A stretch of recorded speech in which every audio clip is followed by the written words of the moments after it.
Ayan, good day po sa ating lahat.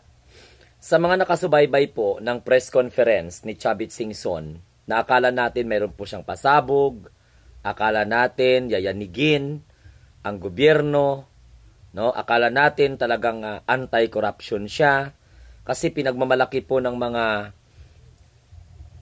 ewan ko ba kung sino pa ba yung mga niniwala sa kanya, kay alam nyo naman kung paano niya sinira yung dating presidente na si Joseph Ejercito Estrada, na kung saan paano nila tinraidor, no? So ngayon na naman, gagawin na naman nila kung ano yung ginawa nila kay ERAP, no? Gagawin nila yan sa ating mahal na Pangulo. Actually, kung inyo pong nasubaybayan, nagtantrum na ito at the same time nagmamaktol na itong si Chavit Singson sapagkat may mga inirekomenda ito ng mga gustong maupo bilang direktor pala sa PCSO na hindi po napagbigyan.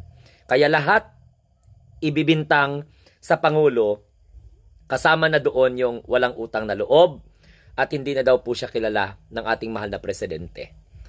So balik tayo sa usapin ng press conference na inabangan po ng mga interesado. Yun pala, wala pa naman pala tayo mapulot ng mga magaganda doon. Puro chismis. Bungol na nga o bingi pa. Hindi pa maintindihan ang magsalita. Ang dami niya namang pera. Bakit kailangan pa siyang makisawsaw ngayon sa issue ng flood control? Para maging relevant at para magmukha siyang anti-corruption. Now, itong press conference ni Chavit Singson, mga kamunting tinig, it end ups Marcos Alisjan movement. So gusto-gusto talaga ni Chavit Singson na mag-resign ang ating mahal na Pangulo o patalsikin ang ating mahal na Pangulo.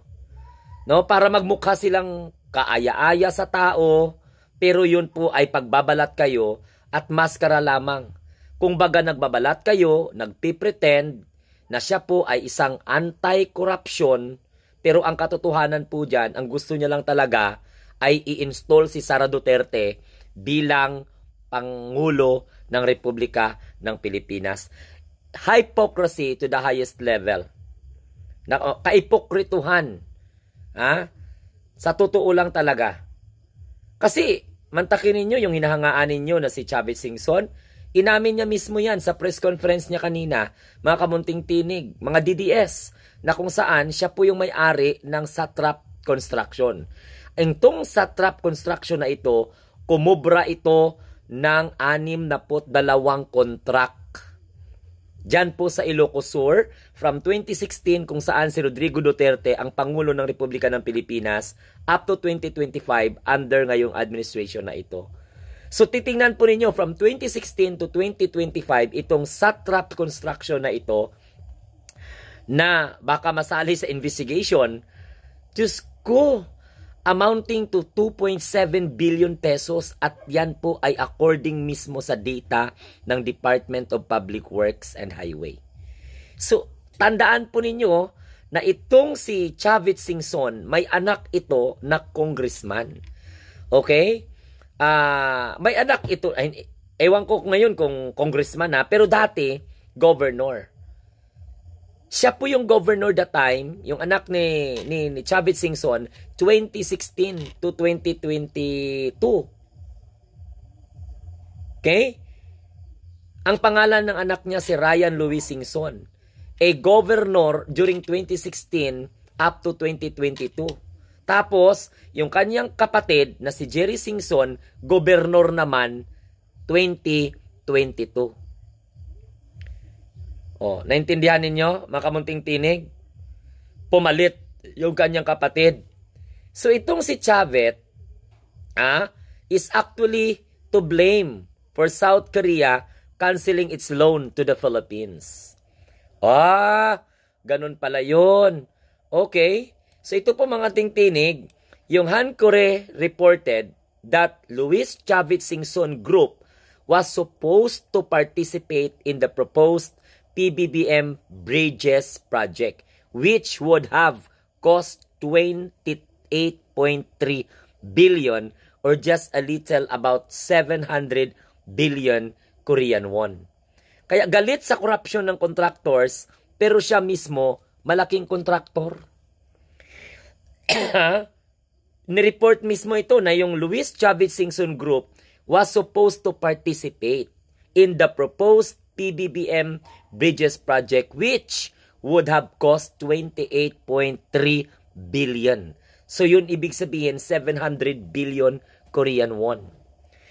Kaya kung titingnan po ninyo, parang wow, nagpo-project itong si Chavez Singson, galit sa mga contractor, pero siya mismo malaking contractor. O, itong Satrap Corporation na ito, o yung Satrap Constructions na ito, Diyos ko, Santissima, 2.7 billion ang nakubra sa pundo ng taong bayan. Dahil, at during that time, sa Department of the Public Works and Highway data yan ha, tsaka during that time, yung kanyang anak, governor from 2016 to 2022. Tapos pumalit yung kanyang kapatid from 2022. So, mga kamunting tinig, meron pa ngang meron pa lang ang magnanakaw ay galit sa kapwa magnanakaw. Oh, yan yung idiom.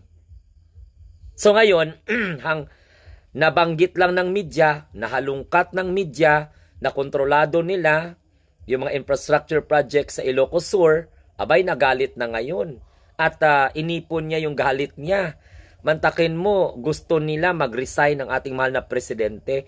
Pagkatapos gusto nila i-install si Sara Duterte. Kaya yung press conference ni Chavez Singson kanina na walang sustansya, na walang kalasa-lasa, yun pala ay nauwi sa Marcos alis dyan. Gagamitin pa yung mga estudyante. Gagamitin pa ang mga estudyante, mga kamunting tinig. Turuan pa ng matanda na huwag pumasok hanggat hindi po mag-resign ang lahat ng opisyal ng gobyerno. Siguro pati Barangay Tanod gustong iparesign ni Chavez Singson. Sa ang tanong, karapat dapat pa ba itong paniwalaan? Nagtatampo ito Nagmamaktol ito dahil pinakiusap niya na i-hire bilang direktor yung kanyang anak. Or ano man dyan. Hindi lang siguro direktor kasi ang dami na pong napapa-appoint nito Pag hindi pala pagbigyan, nagtatantrum pagkatapos magbintang and at the same time manumbat. Aba? Bakit? Sino ka ba? Tapos sasabihin mo na hindi po naging Pangulo si Pangulong Bongbong Marcos kung wala ka? Bakit? Ang taong bayan nga, hindi ka nga kilala. Ang mga Marcos, Tatak Marcos, inaasam-asam po ng sambayan ng Pilipino yan. Kaya mga kaban, huwag kayong magpalinlang kay Chavez Singson dahil ginawa niya po ito kay Erap Estrada, yung gusto nilang gawin ngayon kay Pangulong Bongbong Marcos. Iisa lang po ang kanilang layunin dito, ang alisin sa pwesto ang ating mahal na Pangulong Bongbong Marcos, which is hindi po mangyayari yan dahil taong bayan po ang nasa likod ng ating mahal na Pangulong Bongbong Marcos. You cannot put a good man down. Whether you like it or whether you like it very much, you need to accept the reality that Sara will not become a president by simply stealing the presidency from President Bongbong Marcos. Hindi nyo kayang i-install bilang Pangulo si Sara. Kahit ano pang gawin ninyo sa September 21, kahit ano pang panawagan ninyo na mag-resign ng Pangulo, patalsikin ang presidente, wala pong mapupuntahang realidad yan. Nag-iilusyon lang kayo at nanaginip lang kayo. Kaya ikaw, Chavez Singson, bilyonaryo ka na, yung mga nalalabi sa buhay mo, umayos ka na. Kasi huwag ka nang makisawsaw sa gulo. Kasi kung galit kayo sa corruption, bakit hindi po ninyo ibinulgar yan noong hindi pa binulgar ng ating Pangulong Bongbong Marcos? Kasi nga, gusto nyo lang malinis ang pangalan nyo. Kasi gusto po ninyo iwasan ang possible investigation because media already know your 2.7 billion deal ng inyong Satrap Construction Company dyan. Okay? At ayon po yan mismo sa data ng Department of Public Works and Highway. So yung press conference ni Chavez Singson na uwi sa Marcos Alis Dyan movement, which is inciting to sedition ang nangyayari. Kasi nanawagan na sila sa militar. Bugo. Makarmasa na kayo. Tama? Tama talaga. Mga tanga ang mga moves ninyo.